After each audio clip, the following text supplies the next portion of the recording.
¿Se ve la presentación? Ahora sí, profesor. Ok, muchas gracias. Lo que pasa es que estoy ejecutándolo desde la web. Bien, a ver chicos, semana 8 nos toca pues revisar en esta oportunidad más acerca de la función del Estado en la economía, ¿no? Y vamos a hablar inicialmente de la deuda pública. ¿De qué se trata pues cuando nosotros nos referimos a la deuda pública? Básicamente pues se trata del endeudamiento o una obligación que asume el Estado, ¿no? Cuando necesita financiar sus actividades. Es decir, es un conjunto de obligaciones financieras que contrae el Estado, ¿no? ¿Con quiénes? Con gobiernos, obviamente, de otros países, e instituciones en el exterior, instituciones financieras básicamente, ¿no? Pero también hay grupos de poder, grupos económicos, que también, pues, hacen esta función de prestar dinero, dar crédito a los países, ¿no? Entonces, puede establecer de repente, pues, obligaciones con el Fondo Monetario Internacional, con el Banco Mundial, con el Club de París, etcétera, etcétera, ¿ya? Entonces, recuerda, conjunto de obligaciones, ¿sí? La deuda pública normalmente, pues, se financia con la emisión de bonos por parte del Estado. Cuando el Estado emite bonos, a esos bonos se le llama los bonos del Tesoro Público, ¿no? O también llamados los bonos soberanos. Recuerda que los bonos son instrumentos de deuda, ¿no? Entonces, un país que no quiera prestar dinero, ellos quieren, ¿no? Una garantía, un instrumento de crédito, ¿te acuerdas, no? El instrumento. Y uno de los instrumentos también es el bono, pues, ¿no? Entonces agarran y ellos dicen, ya, ok, muy bien, yo te voy a prestar dinero, pero tienes que darme bonos. El bono es la garantía, obviamente, para que en el futuro se cumpla esa obligación, ¿ya? Entonces el Estado emite bonos, y esos bonos se los vende a los países que nos van a prestar dinero.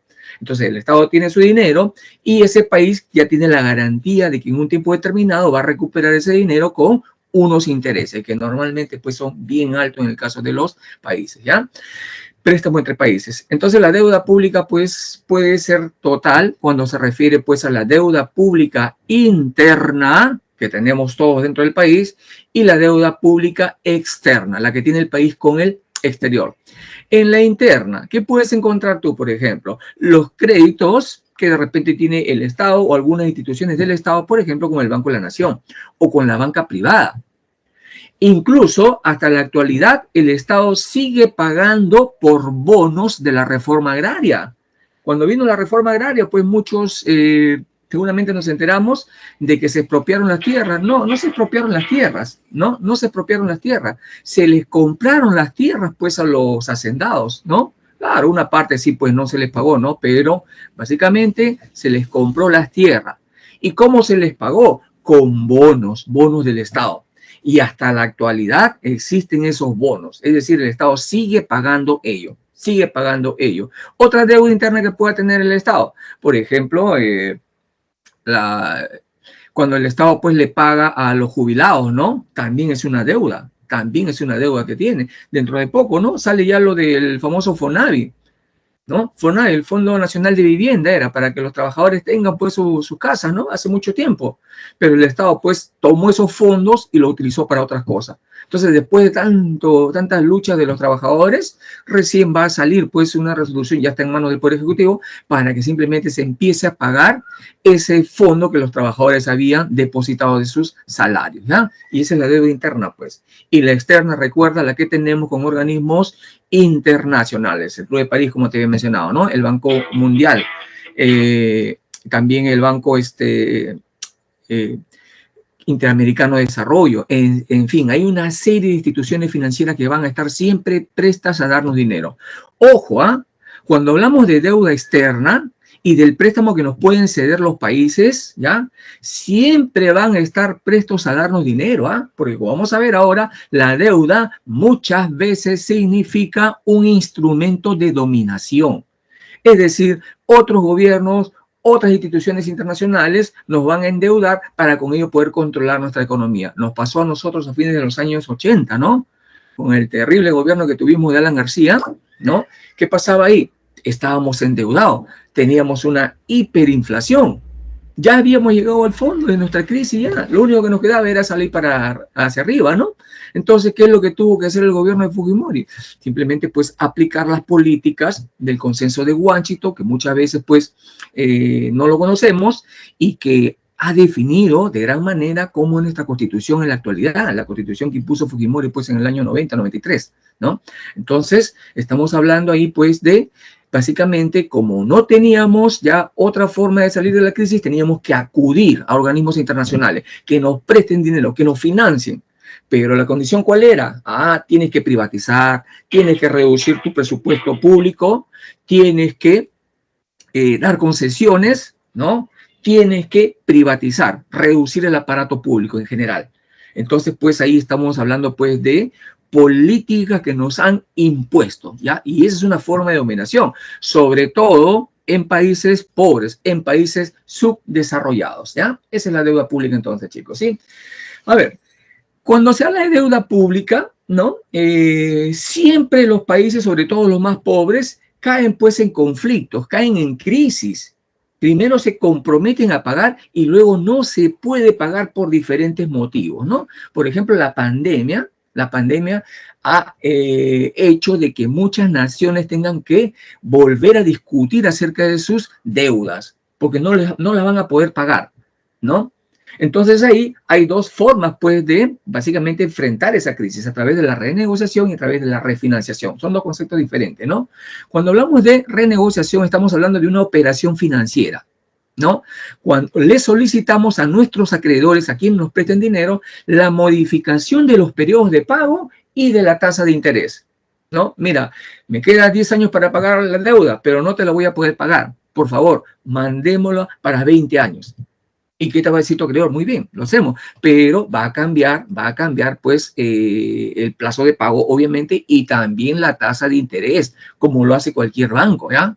Como lo hace cualquier banco. Entonces, en la renegociación, para que quede claro, solamente se negocia, se modifica los periodos de pago y la tasa de interés. En cambio, en la refinanciación, ¿a qué te suena financiación? ¿Ah? Nos vuelven a prestar dinero, ¿sí? Y a veces lo imponen como condiciones, ¿ah? La refinanciación, pues, no es otra cosa que una contratación de un nuevo préstamo para cancelar una deuda anterior o parte de la deuda anterior, obviamente con condiciones de pagos favorables para, en este caso, el deudor, y condiciones favorables también como beneficio para el acreedor, ¿no? Entonces, es un acuerdo, ¿no? Nuestros acreedores, pues, financieros, o los países, pues, que nos prestan dinero, ¿no? Le dicen a los países deudores, ¿no? Tienes que refinanciar tu deuda. Yo te voy a prestar dinero, pero con ese dinero vas a pagar tu deuda anterior. Y esta nueva deuda que vas a tener, la vamos a someter a nuevas condiciones. Incluso intereses altos, y dentro de ellos, como para que se vea bien todo, nos aplican pues ciertas reducciones, ¿no? Que al final pues nunca pierden, ¿ah? Entonces aparecen nuevas deudas, aparecen nuevos plazos, aparecen nuevas tasas de interés y obviamente también un mecanismo para controlarnos, ¿no? Entonces, mantén la diferencia, pues, entre renegociación y refinanciación, ¿ya? Renegociación, solamente plazos de pago y tasas de interés. La refinanciación, aparece un nuevo préstamo, ¿ya? Y con ese préstamo, nuevas condiciones, ¿sí? Comercio internacional. Cuando tú defines el comercio, simplemente lo defines, pues, como el intercambio de bienes y servicios, ¿no? Pero cuando hablamos del comercio internacional es cuando se abren la frontera y este intercambio ahora se empieza a producir entre un país y otro, entre un país y varios países, o entre varios países y varios países, bloques económicos como lo que se llama, ¿ya? Ahora, ¿por qué los países desarrollan comercio internacional? Es decir, nosotros fabricamos algo y ¿por qué le vendemos al extranjero?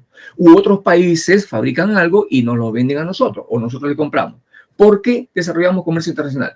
Básicamente porque hay, por ejemplo, diferencias en las condiciones de producción. Hay países, pues, que tienen los recursos para producir con facilidad. También hay países que no tienen recursos, pero producen, ¿no? Suecia, por ejemplo, ¿no? No tiene recursos minerales como nosotros, pero son los número uno en la producción de acero, los suecos, ¿no? Son los número uno en la producción de hacer. Entonces, ya, esas condiciones de producción es la que hace pues que nosotros tengamos que acceder a otros países que producen lo que nosotros no producimos o no podemos producir, ¿no? Y también hay otras condiciones, ¿no? Por ejemplo, pues, los costos diferenciados. ¿Por qué le compramos mucho a China? ¿Por qué la mayor cantidad de países le compran mucho a China? Porque tienen costos diferenciados.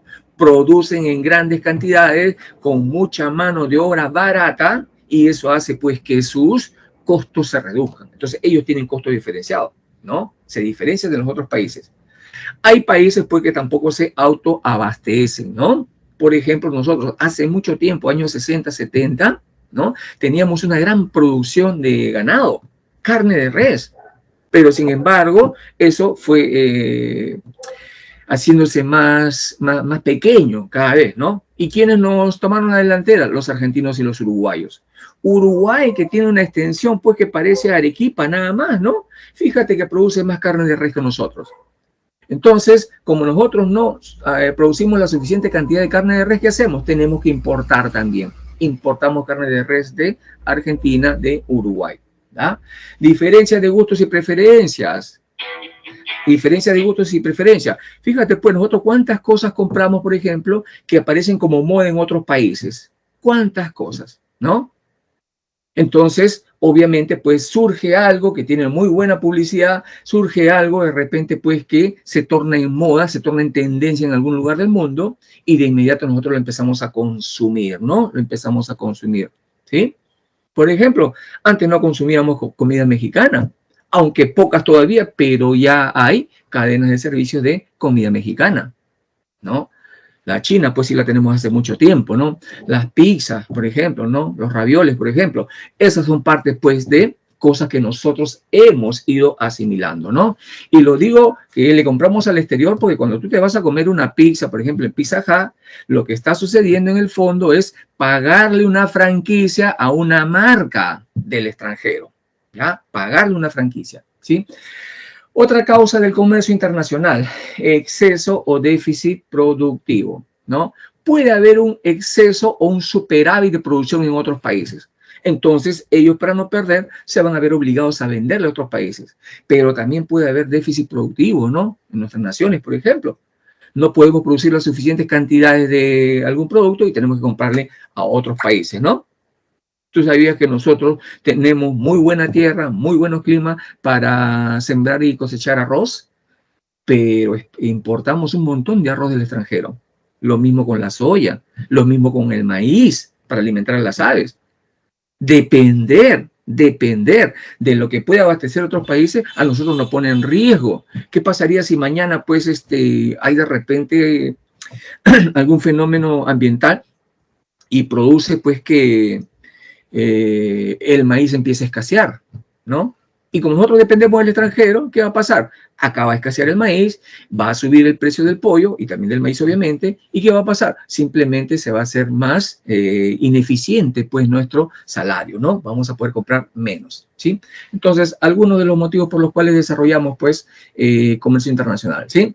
Algunas teorías del comercio exterior, de las escuelas, ¿no? La ventaja comparativa, el costo comparativo. David Ricardo. ¿De qué escuela es? De la escuela clásica, ¿no? Si lo recuerdas, él es de la escuela clásica, ¿sí? David Ricardo, ¿no? Él esbozó, después de haber estudiado también lo que había hecho ya Adam Smith sobre las ventajas absolutas, él esboza su concepto de la ventaja comparativa, un costo comparativo. Tan simple como decir, mira, si tú eres eficiente produciendo algo, a diferencia de otros países, piensa en exportar. Es decir, piensa en producir acá para venderle al resto. Pero si no eres eficiente, ¿ya? Y al contrario, produces más caro que lo que producen en otros países, mejor no produzca nada, mejor cómprenla a ellos. Esa es la ventaja comparativa que nos deja, pues, David Ricardo, ¿ya? Entonces, pues, él nos habla básicamente aquí, pues, de la potencialidad que pueda tener de repente, pues, una nación para producir con más eficiencia que otros países. Y al producir con más eficiencia que otros países, pues simplemente se puede convertir en un líder. Le saca ventaja a los otros países, ¿ya? Eso es lo que nos decía, pues, David Ricardo, ¿sí? Épocas más actuales, años 70 más o menos, ¿no? Surge este señor, un gurú de la administración, ¿no? Michael Porter. Y él nos deja pues su concepto de las ventajas competitivas, no comparativas, ¿ah? Es decir, acá él te decía, pues, ¿no? Si tú quieres ser competitivo en el mercado, si tú quieres, ¿no? Tener, pues, un dominio del mercado, te tienes que diferenciar. Pero además plantea, pues, la necesidad de producir y vender, ¿ya? A bajos costos y con alta calidad. Fíjate esas dos variables muy importantes, que son obvias, ¿no? Para nosotros en la actualidad. Es decir, trata de ser lo más eficiente posible con los medios de producción, tratando de reducir tus costos, pero sin sacrificar la calidad. Sin sacrificar la calidad. Y la calidad, pues, es lo que nosotros ya habíamos manifestado anteriormente. Un aspecto de la calidad, por ejemplo, es el valor agregado del que habíamos hablado anteriormente, ¿no? E incluso no tiene que ser, pues, un valor físico. Recuerda que puede ser, pues, una marca, puede ser la misma publicidad. Por eso te decía, ¿no? ¿Por qué la gente paga 200 soles en un polo Nike y no quiere pagar de repente un polo 100 soles que fabrica un productor nacional? Porque le da importancia a la marca, pues. Y eso es subjetivo. Ese es valor agregado. Es intangible, pero sin embargo la gente lo aprecia. Es subjetivo, ¿ya? Entonces, Michael Porter, él define pues la ventaja competitiva como la capacidad de producir y comercializar bienes y servicios de alta calidad, pero a bajos precios, ¿ya? Y ojo, ese es un proceso en la evolución pues del desarrollo de estas dos variables de los países. Japón después de la Segunda Guerra Mundial, cuando empezó a producir para venderle al mundo, sus productos eran sinónimo de mala calidad, pero eran baratos, muy baratos, ¿no? Eran de mala calidad, pero poco a poco se fueron pues potenciando más y de repente pues sus productos llegaban, ¿no? Llegaban a los países, ¿no? Y fíjate qué es lo que ocurría. Llegaba el producto, pero no llegaba soporte técnico. ¿Y qué decían pues lo que producían en un país, ¿no? Ah, mira, no tienen soporte técnico, van a fracasar. Pero ¿qué estaba pasando ahí? Que en algunos países, pues, algunos piensan de que estos productos van a fallar, por lo tanto necesitan soporte técnico. Pero con lo que no contaban era pues que ya los productos japoneses habían llegado a un punto en que no se malograban. Duraban su tiempo de vida que te decían, pero no se malograban. Entonces no necesitaban soporte técnico, pues. Y así Japón se fue haciendo líder en muchos productos. Lo mismo hizo China, lo mismo, pero incluso más diversificado, con precios más bajos y además ellos te pueden producir en China, ya lo había manifestado antes, ¿no? Lo que tú quieras. ¿Tú quieres pagar barato y de baja calidad? Muy barato, listo, yo te lo puedo producir. ¿Tú quieres pagar por un producto de buena calidad? También te lo puedo producir. Los chinos te venden todo. Pero en fin, el mismo proceso siguieron que los japoneses y se hicieron líderes ya, ¿no? Ya por algo no son pues ahora en la actualidad la primera economía del mundo, ¿no? A ver, ¿cómo hacemos nosotros comercio internacional? ¿No? Obviamente lo hacemos con otros países, Cuando nosotros producimos algo, ¿no? Y eso lo vendemos a otros países, exportaciones, venta de mercancías domésticas hechas acá, ¿no? Hacia un país fuera de nuestras fronteras, obviamente, ¿no? Y la importación es cuando compramos lo que producen otros países, ¿ya? Compramos lo que producen otros países, ¿ya? Alguna vez me preguntaron, profesor, ¿y qué pasa a una empresa peruana, ya, que produce allá, por ejemplo, en México y nos mandan productos para acá? Le compramos productos para acá. También es una importación, ya, así sea una empresa peruana, porque está produciendo en el extranjero, ¿sí? A ver, esos son unos cuadros que básicamente pues nos muestran cifras, ¿no? De importaciones, pero ya registradas ya en una tabla que maneja pues el Banco Central de Reserva y donde se va pues registrando cuánto de estos productos pues en millones de dólares está saliendo y cuánto está entrando, ¿no? A nuestra economía. Ese es pues lo que llamamos la balanza comercial, ¿ya? Que también vamos a desarrollar en un momento. Bien, acá hay otros productos importantes en nuestra balanza comercial, que es lo que nosotros normalmente pues exportamos e importamos, ¿no? Acá va a ser pues, combustibles, lubricantes, materias primas para la agricultura, para la industria, etcétera, etcétera. ¿Ya? Es toda una cuentas y muchas subcuentas para registrar todo ello, ¿sí? A ver, algunos elementos que intervienen en el comercio internacional, ¿no? Primero, las divisas. Ya saben qué son las divisas, ¿no? ¿El dinero? Sí. Pero las divisas son los dineros, ¿ya? O las monedas de los países que tienen una mayor importancia de uso en el mundo, ¿ya? No son las más poderosas, por si acaso, ¿ah? No son las más poderosas. Son las monedas que más ciudadanos en el mundo utilizan. Entonces, es el dinero pues, de amplia aceptación como medio de pago en el comercio mundial. Ahí está pues el dólar, el euro, el yen, ¿no? La libra esterlina, el yuan chino, etcétera, etcétera. Las divisas se utilizan para el comercio internacional, ¿ya? Pero ojo, no todas las monedas son divisas, ¿no? Si yo, por ejemplo, importo productos de Rusia, ¿no? Allá tienen el rublo, ¿no? Pregunto, ¿en qué le voy a pagar? ¿En soles o en rublos? A ver, chicos, participen. Si yo importo de Rusia, ¿cómo les pago? ¿Les pago en rublos o les pago en soles? ¿Ah? A ver, aquí hay una pregunta también, ¿no? En rubros. En rubros, pero ¿qué pasa? El rubro no es una divisa internacional. No es. Le tendría que pagar en dólares, ¿ya? Le tendría que pagar en dólares. En soles tampoco, porque el sol no es una divisa internacional, ¿ya? ¿Ya? Son 10, bueno, eso siempre cambia, pero hay entre 10 y 12, ¿no? Las monedas más importantes. No digo por si acaso las más poderosas, ¿ah? Las más importantes que tienen mayor aceptación a nivel mundial. Ojo, si tú comparas el dólar con una moneda, por ejemplo, los países productores de petróleo en el Medio Oriente, esas monedas son más poderosas que el dólar. Valen más. Acá nosotros pagamos 4 unidades de sol por cada unidad de dólar. Allá es al contrario. Se paga más unidades de dólares por cada unidad de las monedas de esos países productores de petróleo. Esa es una moneda que tiene mayor poder, pero no son las más importantes, ¿ya? Entonces, solamente se utilizan divisas, ¿ya? A ver, una pregunta, ¿no? La deuda social de los profesores. ¿Cuál es la deuda social? Me imagino que te refieres a el incremento del salario, ¿no? Sí, es cierto, ¿ah? Es cierto. Recién en el gobierno de Ollanta Humala, creo, se empezó a incrementar un poco su salario, ¿no? Antes los profesores ganaban sueldos de miseria, ¿no? Hablamos pues del magisterio, ¿no? Hablamos del magisterio. Sueldos de miseria. Y no son los únicos, ¿ah? También los médicos. No son los únicos, también la policía, pero la policía sí tuvo ya un ajuste salarial antes que los profesores, ¿ya? Bien, a ver, ¿qué hice la semana pasada? O al menos en mi caso, vi estos temas de preguntas. A ver, mientras los escribe, ¿ya? A ver, otro elemento del comercio internacional, las reservas internacionales. Ya habíamos hablado antes de las reservas, ¿no? Ese es nuestro ahorro, nuestro chanchito. Y las reservas internacionales son una garantía de pago en el comercio internacional. El comercio lo hacen las empresas de los países normalmente, ¿ah? Pero esas empresas están avaladas por sus gobiernos y ese gobierno o ese estado avala el comercio, es decir, garantiza el pago a través de las reservas internacionales, ¿ya? Garantiza el pago. Claro, no es que el estado directamente, ya no pagaste, no te preocupes, yo voy a pagar por ti. No, no, no, el estado va a tener que intervenir.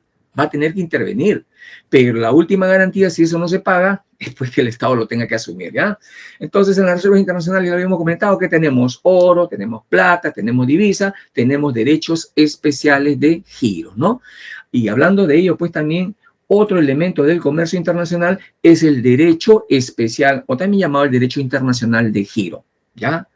Ya habíamos mencionado que era, ¿no? Era una forma de dinero que creó el Fondo Monetario Internacional y que tiene en su valor, ¿no? Porcentualmente una participación del dólar, una participación del euro, de la libra esterlina y del yen. Y recuerda que es una forma de dinero más estable. Si cae el dólar, las otras monedas soportan su caída. Eso pues hace que esto sea muy utilizado en el comercio internacional, ¿ya? El tipo de cambio también. Recuerda que normalmente, pues, la mayoría de los países usan como divisa el dólar para hacer comercio internacional. Por lo tanto, siempre va a haber un tipo de cambio entre la moneda de un país y esa divisa internacional que es el dólar. Por eso es que aparece, pues, el tipo de cambio siempre en el comercio internacional y siempre va a estar afectando el comercio internacional. Entonces, es el precio pues, de una unidad de moneda extranjera expresado en términos de la moneda nacional, ¿ya? Aranceles. El arancel, como ya habíamos manifestado también, es un impuesto. ¿Impuesto de qué tipo, chicos? ¿Recuerdan? ¿Directo o indirecto? ¿Ah? Aranceles. ¿Impuestos directos o indirectos? ¿Ah? A ver, chicos. Les leo. Directo. Indirecto, indirecto. Recuerda que los directos afectan directamente al ingreso, a la renta o al patrimonio que nosotros tenemos. Y los indirectos no tienen que ver nada con nuestra riqueza. A todos les cobran por igual, ¿no? Y los aranceles, así lo compre una empresa muy pequeña o lo compre muy grande, una empresa muy grande, los aranceles que se van a pagar van a ser los mismos, ¿ya? Entonces se grava pues a los bienes que han sido fabricados en otros países, a las importaciones, ¿ya? A ver, hablemos ahora de la balanza de pagos, ¿no? La famosa balanza de pagos, que es muy importante, ¿ya? Muy importante, porque en ella, ¿qué vas a encontrar? Vas a encontrar tú el registro de todas las transacciones financieras que tiene un país con el resto del mundo.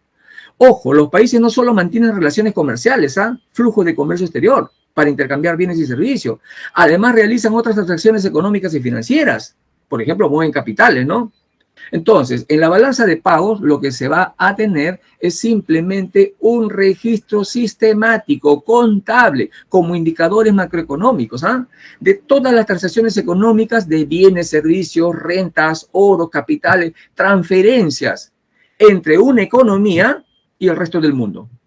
Entre una economía y el resto del mundo. Y ojo, solamente se registran operaciones monetarias, ¿ya? Operaciones monetarias. Por ejemplo, le vendemos pollo a Bolivia. No registramos las toneladas de pollo que salen. Lo que registramos es la contrapartida. Por ese pollo nos van a pagar en divisas, dinero, dólares, ¿no? Lo que se registra es justamente el movimiento de dinero, de divisas. Entonces, si le vendemos pollos, ¿no?, a Bolivia, nosotros vamos a tener un ingreso de dinero, justamente por ese pollo que estamos vendiendo. ¿Y qué es lo que pasa cuando le compramos algo al extranjero? ¿Qué va a haber? ¿Ingreso o salida de divisas? Chicos, a ver, ¿qué creen? Si le compramos al extranjero, ¿va a haber ingreso o salida de divisas? ¿Ah? Salida, pues porque hay que pagar. Y eso es lo que tenemos que registrar, ¿ya? Le compramos autos a los Estados Unidos. No vamos a registrar la cantidad de autos, vamos a registrar la cantidad de dinero que vamos a pagar por esos autos, ¿ya? Solamente entonces se registran operaciones monetarias, ¿ya? El Banco Central de Reserva se encarga de este registro, de la elaboración y el registro de la balanza de pago, en base a los lineamientos que ha establecido el Fondo Monetario Internacional. ¿Y por qué el Fondo Monetario Internacional nos impone un lineamiento? Porque todos los países deben manejar ello para poder hacer una comparación. No podemos tener esto, pues que el país haga, que Perú haga solamente su balance de pago, Chile también lo haga como ellos lo quieran conveniente, Colombia lo haga como ellos lo quieran conveniente, y después cuando queremos comparar, no podemos comparar nada. Entonces, la mayoría de los países, ¿no?, se someten justamente a estos lineamientos del Fondo Monetario Internacional, que es la forma de registrar, de elaborar, de llevar las cuentas en la balanza de pago, ¿ya? ¿Y para qué sirve entonces la balanza de pago? Para diagnosticar el estado de la economía en un momento concreto, es decir, ¿cómo estamos? ¿Qué tanto le estamos vendiendo al extranjero y qué tanto estamos comprando? ¿Ah? ¿Es bueno importar más o exportar más, chicos? ¿Qué creen ustedes? Para un país, ¿qué es mejor? ¿Importar más o exportar más? La exportación. La exportación, bueno, pero también hay que tener en cuenta que si no compramos materias primas, no podemos pues producir para luego exportar. Es importante exportar. Y mira, tan importante es que la SUNAT maneja un concepto tributario que se llama drawback, ¿no? ¿Y qué significa el drawback, no? ¿Qué le dice a las empresas del Perú? Mira, si tú importas materia prima, pero esa materia prima la utilizas para producir bienes que luego vas a exportar, yo te puedo reducir los impuestos. Incluso hasta no vas a pagar nada. Fíjate ese beneficio que le da pues a los exportadores. Claro, pues cuando tú importas, por ejemplo, $1,000, no vas a exportar 1,000, pues porque ya tenemos que exportar con valor agregado. De repente vamos a exportar ya 2,000. Es mejor la exportación, siempre. Ya nos lo decían, pues, ¿no?, del mercantilismo, ¿no? ¿Qué nos decía del mercantilismo, no? ¿ya? Que las exportaciones sean mayores que las importaciones, ¿ya? Entonces, para eso sirve la balanza de pago, ¿ya? ¿Y qué es lo que se va a registrar en la balanza de pago? El dinero que gana un país a través de las exportaciones, a través de los ingresos por préstamo, a través de los ingresos por inversiones. ¿Qué es lo que se va a registrar en la balanza de pago? El dinero que gasta un país a través de las importaciones y a través de la inversión de peruanos en el extranjero. Fíjate que en el fondo todos estos conceptos simplemente flujo de dinero. Flujo de dinero, ¿ya? A ver, veamos las cuentas, ¿no? Tiene estas 5 cuentas principales: cuenta corriente, financiera, excepcional, errores y emisiones netas y las reservas de flujo, ¿no? Todas tienen subcuentas y las subcuentas tienen más subcuentas, ¿no? Vamos a irnos pues al primer nivel nada más, ¿no? Y obviamente solamente de la cuenta corriente, ¿no? Que tiene como subcuenta la balanza comercial, la de servicios, la renta de factores y las transferencias corrientes. ¿Ya? A ver, veamos acá. La balanza comercial. Aquí se registran las transacciones monetarias de bienes, servicios, rentas y transferencias entre un país y el resto del mundo, ¿no? Esa es la cuenta corriente. Y dentro de ello, la balanza comercial registra el ingreso y salida de divisas que provienen de operaciones o de intercambio de bienes, nada más. Intercambio de bienes, nada más, ¿ya? Es decir, cosas tangibles: autos, computadoras, bicicletas, repuestos, materias primas, etcétera. No servicios, ¿ah? En la balanza comercial se registra solamente el ingreso y salida de divisas provenientes de operaciones de intercambio de bienes. Es decir, importaciones y exportaciones de bienes, nada más, ¿ya? Nada más, ¿sí? Ahora, dentro pues de la balanza de cuenta corriente también está pues la balanza de servicios. Aquí vamos a registrar única y exclusivamente el ingreso y salida de divisas provenientes de operaciones o de intercambio de servicios. Profesor, ¿y cómo podemos intercambiar servicios? A ver, chicos, ¿alguien recuerda algún ejemplo de un servicio que nosotros importemos, por ejemplo, o que exportemos? ¿Exportamos servicios o no? ¿Importamos servicios o no, chicos? ¿Se puede importar y exportar servicios? Por supuesto, ¿no? Se puede. Por ejemplo, la Fuerza Aérea, cuando tiene un avión, por ejemplo, de última generación, una nave de última generación, ¿no? Necesita que la reparen alguien, y en el Perú no hay nadie especializado con ello. Entonces, ¿qué hace? Tienen que traer un técnico para que venga a repararlo, ¿no? Ese es un servicio. Gareca, por ejemplo, Ricardo Gareca, ¿no? Él también es un servicio que estamos importando, ¿no? Obviamente por su experiencia, por su expertise, seguramente para dirigir una selección de fútbol, ¿no? En fin, aquí pues en la balanza de servicio vamos a encontrar, por ejemplo, servicios de transporte, donde están pues los fletes, pasajes, etcétera. Vamos a encontrar también viajes, comunicaciones, seguros y reaseguros, etcétera. Asesoría, consultorías también, etcétera. Por ejemplo, ¿no? La mayor cantidad en la actualidad de cursos virtuales de calidad, ¿no?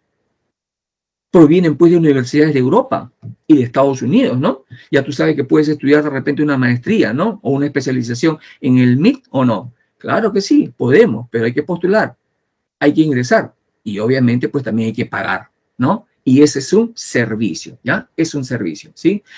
Yo te pregunto, en el caso del Perú, ¿ya? ¿El turismo será un servicio? Sí, ¿no? Sí, es un servicio, ¿no?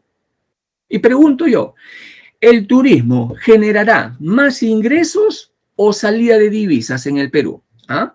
El turismo, ¿ah? ¿Genera más ingresos o salida? Recuerda que hay peruanos que también se van a hacer turismo a otros países, ¿ah? Ahí hay salida de divisa. Y recuerda que hay muchos extranjeros que también vienen a hacer turismo en el Perú. Entonces yo te pregunto, ¿hay más ingresos o egresos, ¿ya? Monetarios a través del turismo? Hay más ingresos, ¿no? Entonces ahí nuestros ingresos superan a nuestros egresos y por lo tanto ahí tenemos un superávit, ¿no? En servicio nosotros estamos, por lo menos en esa subcuenta, estamos bien, ¿no?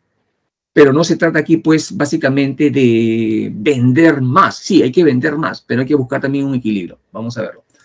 A ver, la balanza de renta de factores. ¿Qué es la renta de factores, no? Considera, pues, los servicios financieros que reciben, pues, los factores de producción. ¿Cuáles son los factores de producción? Naturaleza, trabajo, capital, ¿no? Aquí podemos encontrar, pues, por ejemplo, los intereses de la deuda. Cuando nosotros nos prestamos dinero, ¿ya? Tenemos que pagar el interés de esa deuda y lo tenemos que registrar aquí en la renta de factores. ¿ya? El interés lo tenemos que registrar acá. Aquí también se registran pues las remesas de utilidades. Por ejemplo, Falabella, que hace riquezas acá en el Perú. Luego envía sus ganancias a su país de origen, a Chile. Y ellos hacen remesa de utilidades, dividendo por inversiones. ¿Cuántos inversionistas tienen su plata metida pues en empresas en el Perú? Cuando sacan sus dividendos, sus ganancias, esos dividendos también se van al extranjero y se tienen que registrar acá en la renta de factores. Fíjate que son, repito, ¿no? Servicios financieros de los factores de producción, básicamente, ¿no? ¿Ya? Aquí está la renta de trabajo. ¿Y dónde está la renta de trabajo? La mano de obra, pues. La mano de obra que puede estar trabajando en el país o fuera, pero que significa un traslado de dinero. Por ejemplo, las personas, los gringos que trabajan en la Embajada de los Estados Unidos acá en el Perú, ¿quién les paga? ¿El gobierno peruano o el gobierno estadounidense? ¿Ah? ¿Quién les paga los salarios a los gringos que trabajan en la Embajada de los Estados Unidos? ¿Quién les paga? Le pagan los gringos, pues. Entonces, de Estados Unidos mandan dinero, rentas para pagar a esos trabajadores acá. Ya claro, ellos van a gastar acá. Eso significa para nosotros un ingreso de divisa. Y lo mismo, los peruanos que trabajan en la Embajada de los Estados Unidos, allá en Estados Unidos, nosotros tenemos que enviarle dólares para que se les pague su salario y obviamente ellos van a gastar allá. Eso significa también salida de divisa, ¿ya? La renta de inversión también, ¿no? Que obviamente proviene pues del movimiento del capital. Ya puede ser inversión directa, puede ser inversión de repente a través de filiales, etcétera, ¿no?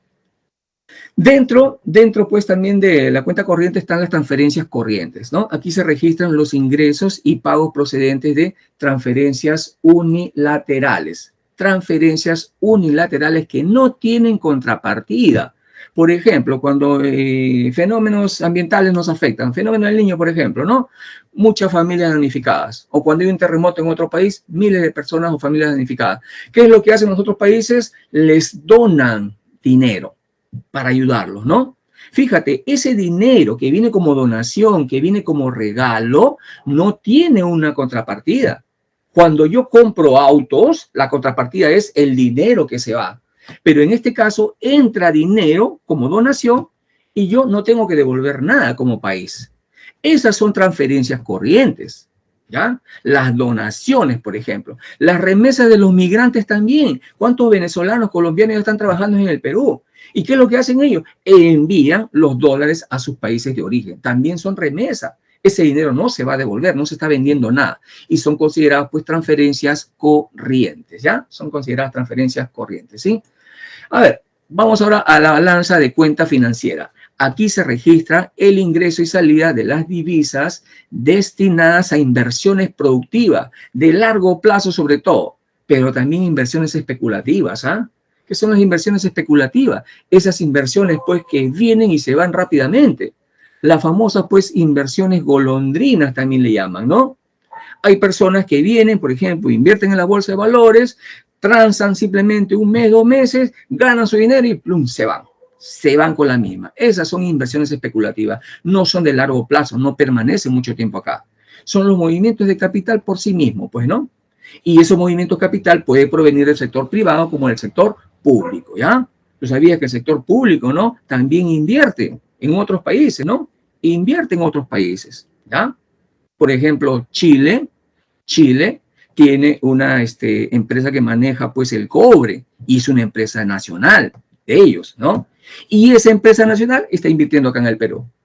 Y nosotros acá preocupados en que tiene que ser la inversión privada la que explote nuestros recursos. No, no, no. Es cuestión de, obviamente, evaluar bien. Y nosotros tenemos más recursos que Chile, ¿no? Más recursos, ¿ya? Bien, entonces aquí en la cuenta financiera, pues ya recuerda el ingreso y salida de divisas destinadas a las inversiones productivas de largo plazo o inversiones especulativas, ¿ya? Inversiones especulativas también, ¿ya? A ver. La balanza de cuenta financiera, ¿no? Aquí están los capitales de largo plazo y los de corto plazo. Los de corto plazo normalmente pues son lo que te había mencionado yo, las golondrinas, las especulativas, ¿ya? Las especulativas. A ver, la balanza de financiamiento excepcional registra, ¿ya? Todas las transacciones que corresponden al sector público y comprende pues la amortización y los intereses no atendidos y condonaciones de deuda. A ver, cuando nosotros le pedimos, por ejemplo, $10,000 o $100,000 a otro país que nos preste, ¿ya? El ingreso de esos 100,000 se registra aquí en la balanza de financiamiento excepcional. De repente refinanciamos o renegociamos la deuda y los intereses se vieron afectados, esos intereses afectados, ¿no?, se registran acá. Ojo, en la renta de factores se registran los intereses originales, ¿ya? Los que se vieron afectados y que generaron, pues, plus adicionales se registran acá. Cuando ellos también nos condonan deuda, recuerda con el refinanciamiento, ¿no? Yo te presto más, ya, pero te voy a hacer, pues, una ayudita, ¿no? Te voy a descontar unos $20.000, ¿ya? Esa es una condonación. También se registra acá, en la balanza de financiamiento excepcional, ¿ya? En la balanza de financiamiento excepcional. La balanza de errores y omisiones netas. Aquí se muestra, pues, ya aquellos recursos que estando en la economía no se pueden explicar o fundamentar, sobre todo su procedencia, al no haber documentación, al no haber registro de operaciones pertinentes que sustenten ello, ¿no? Que sustenten ello. Por ejemplo, encuentran dinero del narcotráfico, de la corrupción, de la piratería. Ese dinero no tiene un origen lícito, es decir, no hay operaciones que han generado ese dinero. Entonces, como no existe una forma de registrarlo, se le mete acá en la balanza de errores y omisiones netas, ¿no? Por ejemplo, las cuentas que le están trayendo, pues, de Montesinos del extranjero, esas se van a registrar en los errores y omisiones netas, ¿no? Si por acá de repente encontramos un cártel mexicano que tiene millones de dólares, pues, y obviamente, pues, un cártel de drogas que ha producido dinero de manera ilícita, ese dinero se tiene que expatriar también, pues, ¿no? ¿Ya? Y no se puede meter en cualquier cuenta, pues, ¿no? En balanza de errores y omisiones netas, ¿ya? A ver, los agregados macroeconómicos ahora. Nuevo tema, ¿no? Nuevo tema. Los agregados macroeconómicos no son otra cosa, pues, que variables globales, ¿no? Que básicamente expresan el comportamiento de una economía en un periodo determinado de tiempo. Normalmente estos indicadores se muestran, se analizan anualmente, pero no significa que se tenga que estar tomando medidas y sacando sus valores en un periodo más corto de tiempo, ¿no? Incluso lo hacen hasta de manera, pues, diaria, cuando hay eventos fuertes, ¿no? En la economía. Lo hacen de manera, pues, semanal, quincenal, mensual, etcétera. Constantemente se está analizando ello, ¿ya? Y no es otra cosa, pues, que la suma de diversas actividades que realizan las unidades económicas de un país. Todo lo que un país genera, ya, como riqueza. Es un conjunto, pues, de elementos que van a describir los fenómenos económicos y obviamente las relaciones de estos fenómenos económicos, ¿no? Y nos van a permitir medir, cuantificar los datos de una realidad de un país, ¿ya? En un momento determinado del tiempo. ¿Y a qué puede hacer referencia estos agregados o variables macroeconómicos? Por ejemplo, unos indicadores que nosotros seguramente ya conocemos, ¿no? El Producto Bruto Interno. Pero no es el único. La balanza de pagos también es un indicador macroeconómico. Los ciclos económicos, la política fiscal, el presupuesto público, las tasas de desempleo, las tasas de inflación, todo ello son indicadores macroeconómicos, ¿ya? Agregados macroeconómicos, ¿sí? A ver, hablemos del Producto Bruto Interno, uno de los agregados más importantes. Su mismo nombre lo define: producto, producción bruta en total, interno, dentro del país. Es la suma del valor monetario de todos los bienes y servicios finales producidos dentro del país, ya sea que dentro del país haya residentes nacionales o extranjeros, pero están dentro del territorio nacional. Ese es el Producto Bruto Interno. Y obviamente se calcula este valor monetario a precio de mercado, en un periodo determinado de tiempo, ¿no? También dicen del Producto Bruto Interno que es la cantidad de renta o riqueza que es capaz de generar una sociedad en un periodo determinado de tiempo. Mide el nivel de actividad económica de un país. Es un indicador de crecimiento económico. Cuando tú escuches una noticia, ¿no?, que el PBI se ha incrementado, por ejemplo, en 13%, como ha sido la última noticia, respecto al año anterior, es obviamente porque estamos produciendo más. Estamos produciendo más. Pero en el caso de la actualidad, nos estamos recuperando post pandemia, ¿no? Nos estamos recuperando, ¿ya? Aquí, en los bienes y servicios que se consideran el Producto Bruto Interno, tienes que tener en cuenta que solamente se consideran, ¿ya?, bienes y servicios finales, ¿ya? Todas las empresas producen bienes y servicios finales, pregunto, chicos, ¿sí o no? De manera general, todas las empresas del Perú, las que ¿producen bienes y servicios finales? No. ¿No? Para todo. Por ejemplo, una empresa que fabrica tornillos, para esa empresa, ¿el tornillo qué será? ¿Un bien final o un bien intermedio? Pero un bien intermedio. No, es un bien final para él. ¿Cuál puede ser para él su bien intermedio? De repente, pues, los tubos de acero, ¿no? De repente un bien intermedio, de repente, pues, es el zinc, que utilizan luego para el zincado. En fin, una empresa que fabrica motores, por ejemplo, su bien final es el motor. Las piezas que conforman ese motor, para ellos, esos son bienes intermedios. Una carpintería que produce, por ejemplo, muebles. Los muebles son bienes finales, pero los listones, el clavo, el pegamento, la pintura son bienes intermedios. Todos producen bienes finales, chicos, ¿ya? Pero acá, ¿por qué se dice solamente se consideran bienes finales? ¿Ah? Porque, por ejemplo, una empresa que ensambla autos, tiene ahí puertas, tiene parabrisas, tiene motores.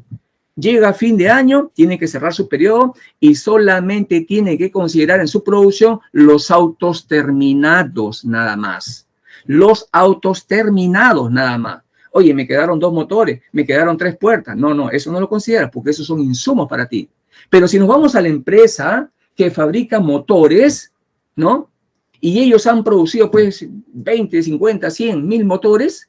Esos 1000 motores son bienes finales para ellos. Oye, pero me quedó por acá una bujía, me quedó por acá de repente este carburador, etcétera. Esos son bienes intermedios. Eso no entra en el Producto Bruto Interno. ¿Ya? Ahora, ¿y se considera o no se considera? Claro que se considera, sino que se va a considerar en la empresa que produjo eso como un bien final. ¿Ya? Como un bien final. ¿Ya? Bien, ese es el Producto Bruto Interno, entonces, chicos. ¿Ya? La producción, pues, hace referencia obviamente a qué se produce, ¿no? Hace referencia a qué se produce. Y para calcular, pues, el Producto Bruto Interno hay 4 métodos, ¿no? Por un lado, se observa la producción, por otro lado, se observa lo que se consume, por otro lado, se observa lo que se produce en cada sector de la economía, etcétera, ¿ya? Entonces, hay un método de la producción donde se suma, pues, valores, pues, que han producido como bienes finales, pues, las empresas, ¿ya? Y la otra forma de calcular el PBI también es a través del gasto, ¿no? Y que tiene que ver, pues, cómo se utiliza, en qué lo gastamos, en consumo, en inversión, exportaciones, etcétera, ¿no? Y aquí se calcula, pues, ya en referencia a varios indicadores, ¿no? Varios indicadores, ¿no? Por ejemplo, ahí está, pues, el consumo de la familia, ahí está la inversión de las empresas y del Estado, ahí está propiamente el gasto público y está también las exportaciones netas, ¿ya? Otra forma de calcular el PBI, ¿sí? A ver, el ingreso. También es otra forma de calcular, pues, el PBI, ¿no? Aquí se calcula en base a variables como las remuneraciones, en base a variables como el excedente de explotación bruta, que son los que generan las empresas y el Estado cuando invierten. Se considera también en base al consumo de capital fijo o depreciación. Te decía yo que las empresas, ¿no? Cuando ellos compran máquinas, esas máquinas se deprecian. Esa depreciación ellos la van registrando como si fueran gastos. Es decir, al final, las máquinas es como si les saliera gratis, porque el Estado de ahí va a deducir un impuesto que no van a pagar. Entonces, fíjate, el consumo de capital fijo también se considera ahí. Y también, pues, otras variables como pueden ser los impuestos a la producción e importación también, ¿ya? Otra forma de calcular, pues, el Producto Bruto Interno, ¿sí? Hablemos del Producto Bruto Interno nominal y real. ¿Cuándo el Producto Bruto Interno es nominal? ¿Ah? ¿Cuándo es nominal? Nominal, recuerda que hace referencia, pues, a un valor, ¿no? El PBI nominal es aquel que se mide, pues, a precios corrientes, precios vigentes de cada año. Y ese PBI no es tan significativo cuando hay demasiada variación de precio, cuando hay demasiada inflación. La inflación distorsiona el valor de la producción de un país. Cuando nosotros calculamos el PBI, lo que básicamente hacemos es ver 100 unidades producidas y cada unidad en el mercado está 5 soles. Ah, entonces tenemos un 500 de PBI. Oye, pero ¿qué pasa si mañana el precio se dispara de 5 a 10? Ahora va a figurar 1000 de PBI. Oye, seguimos produciendo 100 y 100, pero el PBI ha pasado de 500 a 1000. ¿Qué ha pasado ahí? Si seguimos produciendo lo mismo, el precio está distorsionando, la inflación está distorsionando el cálculo del PBI. Entonces, el PBI nominal se calcula en base a esos precios corrientes, los vigentes de cada año, sin importar, pues, su variación. En cambio, en el PBI real se mide a precios constantes, se fija un precio. Ese precio es el precio de un año que se considera base y a partir de ahí se calcula el PBI. ¿Para qué? Cuando comparemos, pues, el PBI del 2021 con el 2022 a esos precios fijos, a esos precios, pues, del año base, ya no vamos a tener las distorsiones de la variación de los precios.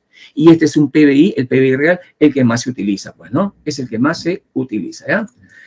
Aquí, por ejemplo, trata de explicarnos ello, ¿no? En un periodo 1 se producen 50 gaseosas a 1 sol y pasteles ya 200 a 2 soles. Y en el periodo 2, esas cantidades, esos precios. Fíjate el nominal, ¿no? En el periodo 1, observas pues que se calculó un PBI de 450 y en el periodo 2, 830. 830 y la variación no ha sido muy significativa en las unidades producidas, pero sin embargo el PBI como si se hubiera incrementado en un 100%. ¿Será cierto eso o no? Para darnos cuenta de ello, hacemos el cálculo en base al PBI real, es decir, tomando un precio base.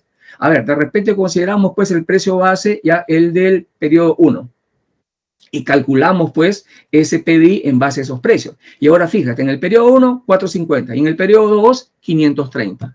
Ya no está el impacto de los precios. Ahora la variación del PBI ya es más real, ¿no? ¿Se incrementó un poco? Se incrementó, pero no tanto, pues como dice acá el 100%, ¿no? No se puede incrementar tanto, ¿ya? Eso lo hace pues normalmente el precio, ¿ya?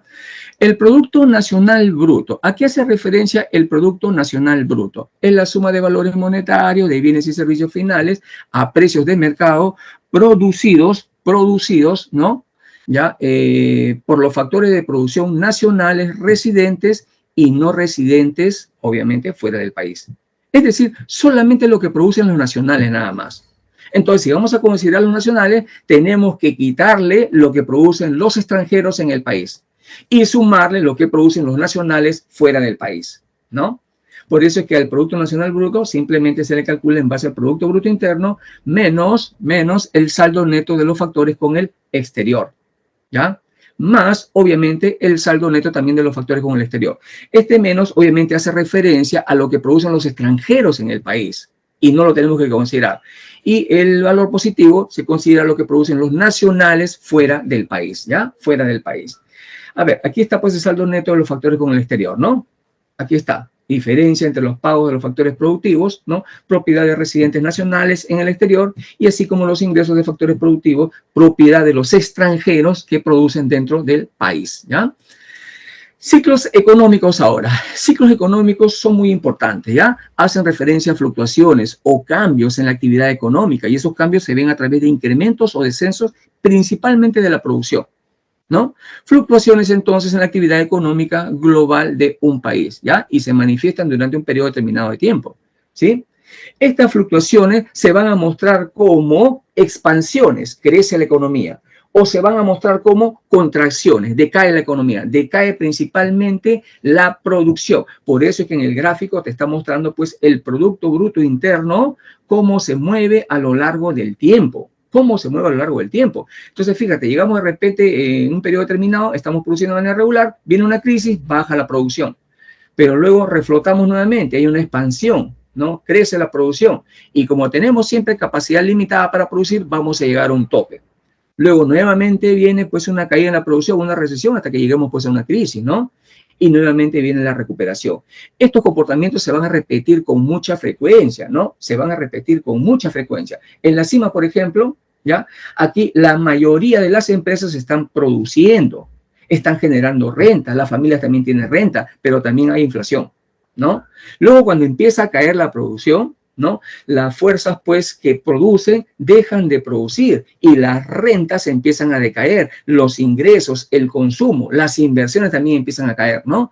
Hasta que llegamos pues a un tope que es el valle y donde normalmente pues hay crisis y nuevamente entramos pues a un periodo de recuperación donde van a surgir pues nuevas fuerzas que van a hacer que la producción del país se incremente, ¿ya? Por si acaso, estos son comportamientos que siempre se van a repetir. ¿Qué es lo que va a diferenciar una economía de la otra? La duración de cada una de las fases de los ciclos económicos que vamos a ver, ¿ya?